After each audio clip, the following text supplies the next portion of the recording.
అభిమానులందరికీ స్వాగతం అండి. ఇప్పుడు నేను చెప్పబోయే కథ చందమామ కథల్లో ఒక కథ, ఒక్క వరహ.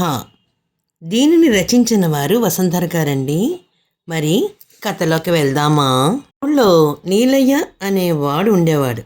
వాడికి ఎంత కష్టపడినా కూడా కలిసి రావట్లేదు. ఒక భాగ్యవంతుడు సమయానికి వాడికి ఇస్తానన్న డబ్బు ఇవ్వకుండా మోసం చేశాడు. అయితే నీలయ్య భార్యకు ఏదో జబ్బు చేసింది.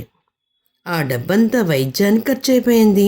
ఒకసారి ఇంట్లో దొంగలు పడ్డారు. ఇంకోసారి హఠాత్తుగా చుట్టాల దండు వచ్చిపడి నెల రోజులు టెస్ట్ వేశారు. కొన్నాళ్ల పాటు ఎంత ప్రయత్నించినా వాడికి పనే దొరకలేదు. ఒకదాని తర్వాత ఏదో ఒకటి జరగడం వల్ల నీలయ్యకి అప్పుల పాలైపోయాడు.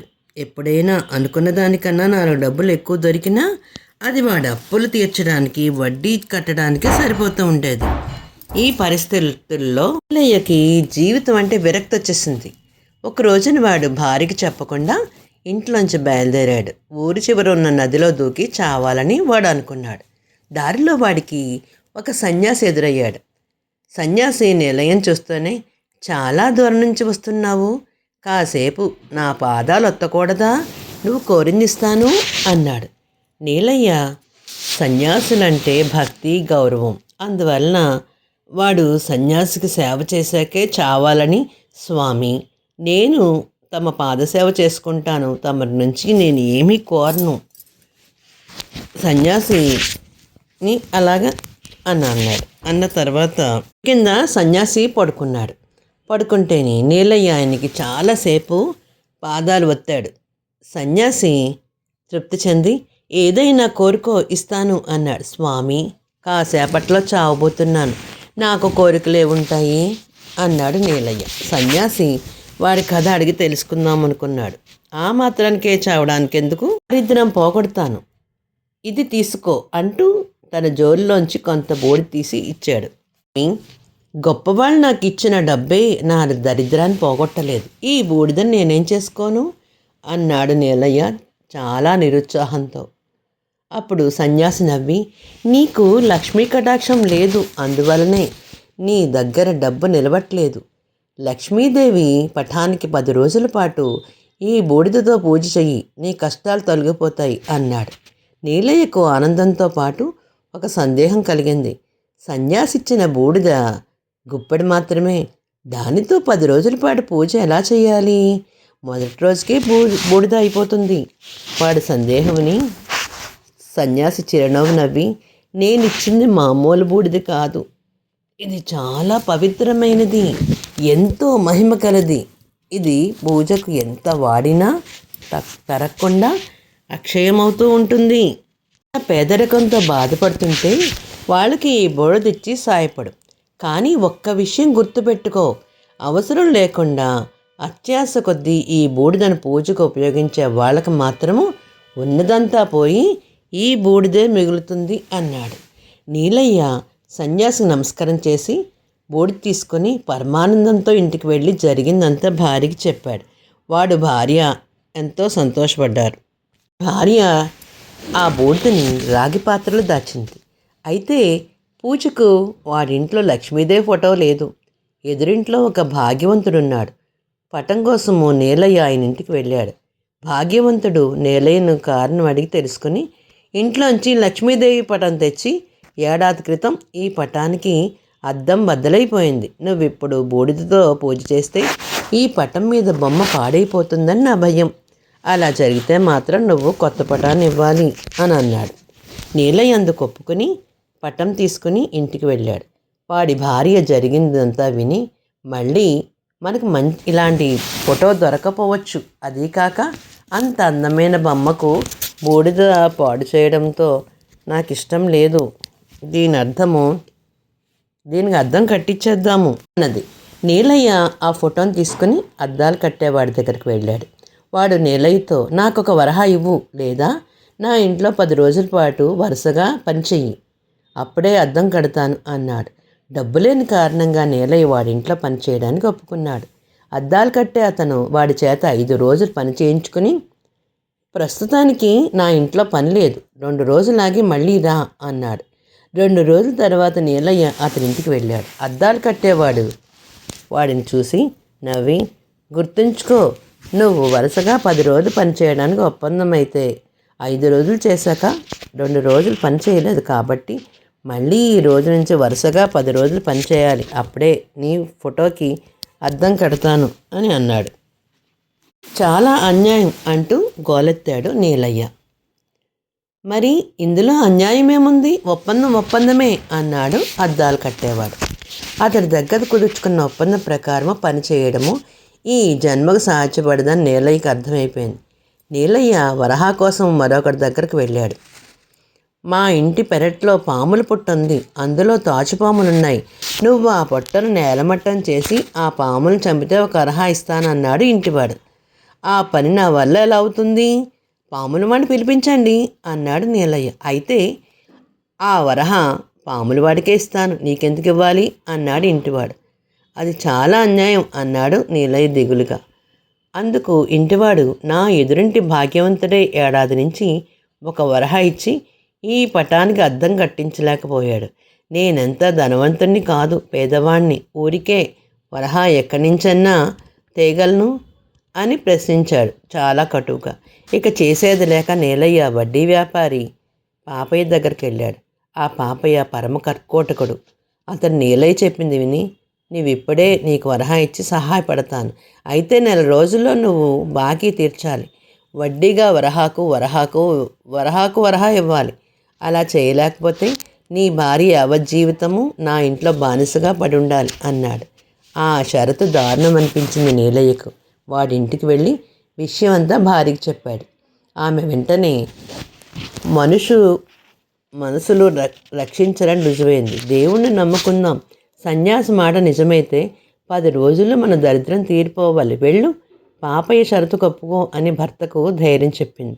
నీలయ్య పాపయ్య దగ్గర వరహా తీసుకొని అద్దాలు కట్టేవాడికి ఇచ్చాడు. వాడు వెంటనే పటానికి అద్దం కట్టి ఇచ్చాడు. నీలయ్య సన్యాసి ఇచ్చిన బూడితో 10 రోజుల పాటు ఆ పటానికి పూజ చేశాడు. పూజ పూర్తయిన రోజున సాయంత్రము వాడు పెరట్లో మొక్కలకు పాదులు తవ్వుతుండగా గుణపానికి ఏదో కంగుమని శబ్దం అయింది. తవ్వి చూస్తే అక్కడ 2 లంకిమిందలు దొరికాయి. వాటి నిండా బంగారు కాసులున్నాయి. దానితో నీలయ్య దారిద్ర్యం తీరిపోయింది. వాడు పాపయ్యతో సహా ఊళ్ళో వాళ్ళ అప్పులన్నీ తీర్చేశాడు. ఎదురింటి భాగ్యవంతుడికి పటం ఇచ్చినప్పుడు అద్దాన్ని తీసేసి ఇచ్చాడు. అది చూసి భాగ్యవంతుడు తెల్లబోయి, అద్దంతో తిరిగిస్తే నీ సంపద తరిగిపోతుందా? నువ్వెంత కకృతి మనిషివి అనుకోలేదు అన్నాడు. నీలయ్య వినయంగా, అయ్యా, మీ డబ్బుతో మీరు లక్ష్మీదేవి పటానికి అద్దం వేయించుకొని పూజ చేస్తే ఫలితం ఉంటుంది. మీరు పూజ ప్రారంభించే ముందు నాకు చెబితే మహిమకల బూడిదిస్తాను అన్నాడు. భాగ్యవంతుడు కోపంగా, అనవసరం లేని వాళ్ళు పూజ చేస్తే ఉన్నదంతా పోయి బూడిదవుతుందని నీకు తెలుసు. నా ఆస్తంతా బూడిదైపోవాలనా? నీ కోరిక ఇదేనా? పటం ఇచ్చిన నా పట్ల కృతజ్ఞత అని అడిగాడు. అందుకు నీలయ్య, అయ్యా, పటానికి అద్దం పోతే ఏడాది పాటు వేయించలేదు. నేను పటం అప్పుగా అడిగితే అద్దం వేయించినా ఇవ్వలేదు. కాబట్టి మీరు పేదరికంలో ఉన్నట్టే నాకు తోస్తుంది. భాగ్యవంతుడి తల తీసేసినట్టయింది. తన కారణంగా నీలయ్య ఒక్క వరహా కోసం ఎంత కష్టపడ్డాడో అది విన్నాడు. ఆ అనుభవంతో భాగ్యవంతుడు ఆ తర్వాత ఇతరులకు సాయపడేటప్పుడు తన సాయం వారికి వెంటనే ప్రయోజనకరముగా ఉండేటట్టుగా చూడసాగాడు. అవసరంలో ఉన్న వాణ్ణి, సాటి మనిషిని ఒక్క వరహా కోసం ఎంత కష్టపడ్డాడో స్వానుభవంతో తెలుసుకున్న నీలయ్య తనకున్నంతలో ప్రతి ఒక్కరికి సహాయపడుతూ కలకాలం సుఖంగా జీవించాడు. చిన్న కథ చెప్పుకుందామా అయితేని పెళ్లి కూతురు. ఒక మహాధనవంతుడైన భూస్వామి ఉండేవాడు. ఆయనకి పెద్ద ఇల్లుంది. కట్టుకుపోయేంత బంగారము వెండి ఉన్నాయి. కనుచూపు మేరదాకా పొలాలున్నాయి. కానీ ఆయనకు ఒకటే లోటు, ఆయన భార్య చనిపోయింది. ఒకనాడు పొరుగున ఉండే ఒక రైతు కూతురు భూస్వామి ఇంట పని చేయడానికి వచ్చింది. ఆ పిల్ల భూస్వామికి చాలా బాగా నచ్చింది. పేద ఇంటి పిల్ల కదా, తాను అడగటమే వ్యవధిగా ఎగిరి గంతేసి తనను చేసుకుంటుంది అనుకున్నాడు. అంచేత ఆయన ఆ పిల్లతో తాను మళ్ళీ పెళ్ళాడుతావా అనుకుంటున్నాను అని చెప్పాడు. అలాగండి అని ఆ పిల్ల పైకి తనలో తాను, ఈ ముసలినక్కకి పెళ్ళి ఒకటే తక్కువ గామాలు అనుకుంది. అవునులే, నిన్నే చేసుకుందాం అనుకుంటున్నాను అన్నాడు భూస్వామి. నేనెందుకులేండి అంది ఆ పిల్ల తాపీగా. తన మాటలకు ఎదురు చెప్పిందని భూస్వామి కోపం వచ్చింది. కానీ ఆయన ఎంత పట్టుదలగా అడిగితే ఆ పిల్ల అంత ఖచ్చితంగా ఆయన్ని నిరాకరించేసింది. పిల్లతో మాట్లాడి లాభం లేదని భూస్వామి తండ్రి అయిన రైతు దగ్గర పిలిచి, నన్ను పెళ్ళాడటానికి నీ కూతురు ఒప్పిస్తే నువ్వు ఇవ్వాల్సిన బాకీ పూర్తిగా రద్దు చేస్తాను, నీ చేలో కలిసే పొలం కూడా ఇచ్చేస్తాను అన్నాడు. పసిపిల్ల, దానికి ఏమీ తెలియదు రండి, దాన్ని నేను ఒప్పిస్తాగా అని రైతు భూస్వామికి మాట ఇచ్చేశాడు. ఇంటికి వచ్చాడు. కానీ అతను నయానా భయానా కూడా కూతురి చేత పెళ్లికి ఒప్పించలేకపోయాడు. భూస్వామి ఎత్తు ధనం ఇచ్చినా తనకు ఆయన అక్కర్లేదని ఆ పిల్ల చెప్పేసింది. రోజులు గడుస్తున్నాయి. రైతు జవాబు కోసం ఆతృతగా ఎదురుచూసే భూస్వామికి ఓర్పు తగ్గిపోయింది. ఆయన రైతును పిలిపించి, పిల్లను పెళ్లికి ఒప్పిస్తానన్న మాట ఇచ్చావు, ఎంతకాలం ఎదురు చూడమంటావు, వెంటనే తేల్చేయి అన్నాడు. అప్పుడు రైతు ఏమన్నాలో తెలియక, నాదేం లేదు, ఆలస్యం లేదు, మీరు పెళ్లికి ప్రయత్నం కానివ్వండి అన్నాడు. పిల్ల ఒప్పుకుందా అని భూస్వామి అడిగాడు. అది ఒప్పుకునేదేమిటి, దాని ఇష్టమేముంది, ముహూర్తానికి అంతా ఏర్పాటు చేసి నాకు కబురు పెట్టండి, మీ ఇంట పని ఉందని దాన్ని పంపిస్తాను, మీరు చప్పున 3 ముళ్ళు వేసేయండి అన్నాడు రైతు. ఆ ఉపాయం భూస్వామికి అద్భుతంగా నచ్చింది. ఆయన పెళ్లి ఏర్పాటు చేయించాడు. పిలవాల్సిన వారందరినీ పిలిచాడు. పురోహిత దగ్గర నుండి అందరికీ సిద్ధం చేస్తున్నాడు. అప్పుడు భూస్వామి తన నౌకర్లో ఒకరిని పిలిచి, ఒరేయ్, మన పొరుగున ఉండే రైతులందరి ఇంటికి వెళ్ళి ఆయన ఏదో పంపిస్తానన్నాడు, దాన్ని పట్టుకురారా అన్నాడు.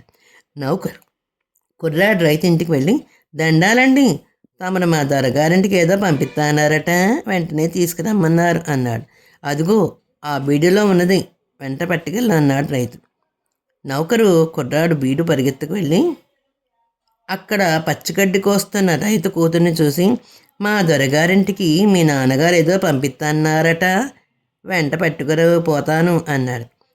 ఆ పిల్ల, ఓహో అదా, ఎత్తు అనుకుని పైకి, ఈ నల్ల గుర్రపిల్ల కామోలు, అదిగో ఆ కంచె అవతల కట్టి ఉంది, తీసుకుపో అన్నాడు. నౌకరు కంచె మలుపు తిరిగి వెళ్ళి అక్కడున్న నల్ల గొర్రె పిల్లని విప్పి దాని మీద ఎక్కి దౌడు తీస్తూ భూస్వామి ఇంటికి తిరిగి వచ్చారు. వాణ్ణి చూడగానే భూస్వామి, తెచ్చావట అని అడిగాడు. తెచ్చానండి, వాకిలి దగ్గర ఉంది అన్నాడు నౌకరు. అయితే మరి మేడ మీదకి తీసుకువెళ్ళు అన్నాడు భూస్వామి. మేడ మీద కాదండి, అది నా ఒక్కడి వల్ల అవుతుందా అండి అన్నాడు నౌకర్ను తెల్లబోయి. పెళ్లి కూతురు మరాయిస్తుందని ఒకరిద్దరు ఉండటం మేలని అనుకుని భూస్వామి, వరే, నీ ఒక్కడి వల్ల కాకపోతే ఎవరినన్నా తోడు తీసుకుని చప్పుని పని కావాలి అన్నాడు.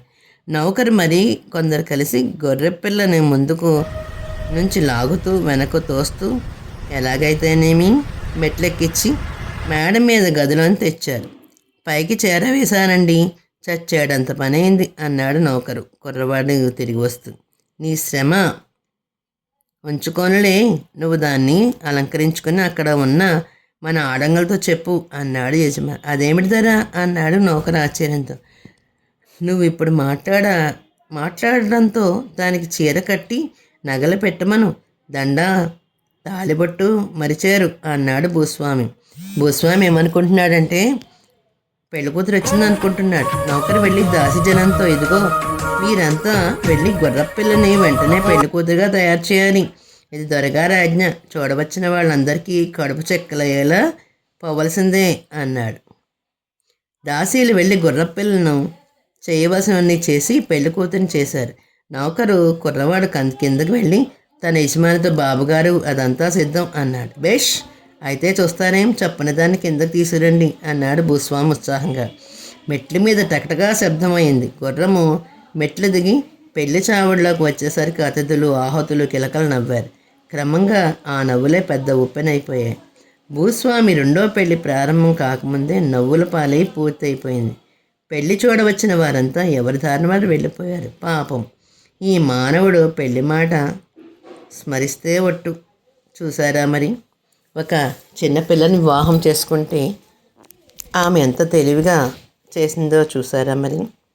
తెలుగువారి దీపకాంతికి లైక్ చేసి, షేర్ చేసి, సబ్స్క్రైబ్ చేసి, కామెంట్ రూపంలో పెట్టండి మరి.